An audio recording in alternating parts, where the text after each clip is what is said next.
सारं भुजगेन्द्रहारं सदा वसन्तं हृदयारविन्दे भवं भवानी सहितं नमामि। बोलिए शंकर भगवान की जय।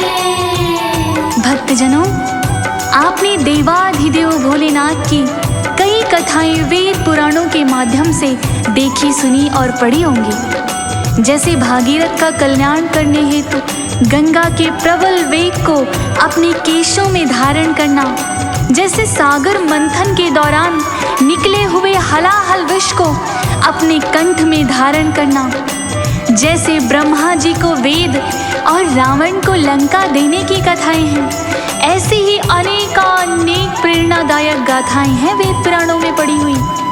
भक्तों, परंतु आज ये संगीतमय गाथा आप सभी को समर्पित कर रही हूँ भोलेनाथ द्वारा दिए गए भस्मासुर को एक अनोखे वरदान के विषय में, जिससे आप जान जाएंगे कि मेरे भोले बाबा नाम के ही भोले नहीं हैं, परंतु सत्य में भी हैं। तो आइए सुनते हैं भोलेनाथ और भस्मासुर की ये पावन कथा।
कथा कुछ इस प्रकार से है भक्तों। महाबली राक्षस था भस्मासुर।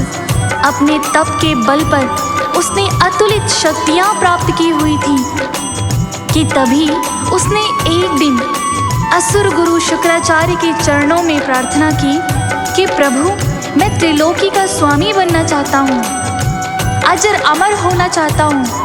तब दैत्य गुरु शुक्राचार्य ने उसे कहा कि जाओ शिव शंकर का घनघोर आराधन करो।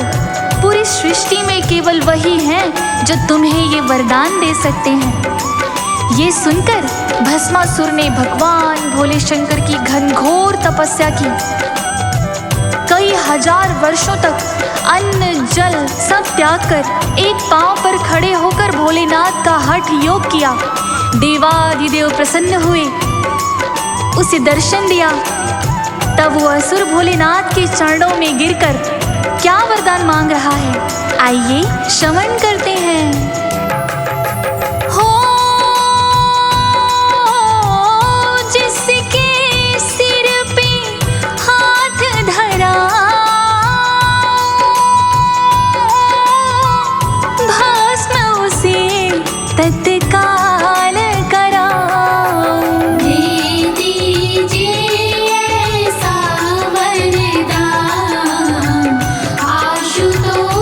शिव तुम्हें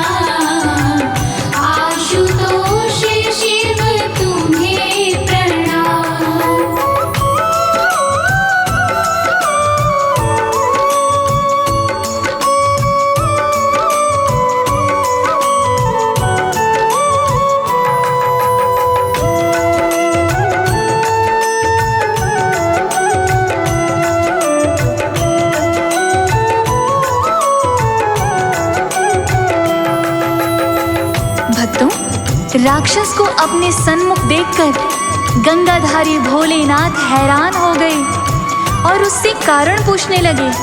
तब राक्षस कहने लगा, प्रभु जाते कहाँ हैं आप? आपने ये जो वरदान मुझे दिया है, भला ये सत्य होगा भी या नहीं, ये मैं कैसे जानूं? सो मैंने ये निर्णय लिया है कि मैं आप ही के सर पर सर्वप्रथम हाथ रखूंगा।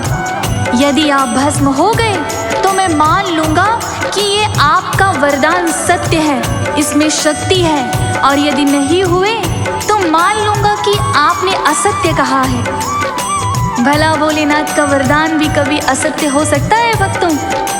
अगर वो भोलेनाथ के सिर पर हाथ रखता तो वरदान के प्रभाव से भोलेनाथ भस्म अवश्य हो जाते। सो ऐसा सोचकर भोलेनाथ भयभीत होकर आगे आगे भागने लगे भक्तों, और पीछे पीछे भस्मासुर उनके भागा जा रहा है। भागते भागते भोलेनाथ बैकुंठ लोक में आ गए, जहाँ पर श्री हरि शेष की शैया पर योग निद्रा में हैं। भगवान भोलेनाथ विष्णु जी का आवाहन करते हुए उनसे क्या प्रार्थना कर रहे हैं, उनसे क्या गुहार लगा रहे हैं, आइए सुनते हैं भक्तों।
प्रार्थना पर श्री हरि विष्णु ने अपनी योग निद्रा को त्यागा और शेष की शैया छोड़कर भोलेनाथ के सन्मुख आ गए। उन्हें ढांढस बंधवाया और कहा, हे भोलेनाथ, आप कृपा कर हाहाकार ना मचाइए, आप सचमुच ही भोलेनाथ हैं प्रभु। आप ऐसा वरदान दे देते हैं जिसके पश्चात स्वयं आपके ही प्राणों पर संकट आ जाता है। कोई बात नहीं, मैं इसका कुछ उपाय करता हूँ। और श्री हरि ने कुछ उपाय सोचा और तुरंत मोहिनी का स्वरूप धर लिया। भक्तों, असुर के सन्मुख पहुंच गए। असुर सुंदरता के तो पुजारी होते ही हैं, सो मोहिनी को देखकर असुर का मन डामाडोल हो गया और वो उससे विवाह करने को आतुर हो गया। तब मोहिनी ने यह शर्त रखी कि जैसे जैसे मैं नृत्य करती हूँ, अगर तुम वैसे ही नृत्य कर सकते हो तो मैं तुमसे विवाह अवश्य कर लूंगी। अब मोहिनी अपने ताल पर असुर को ताता थैया नचा रही है और होनी क्या खेल रच रही है, ध्यान से सुनिए भक्तों।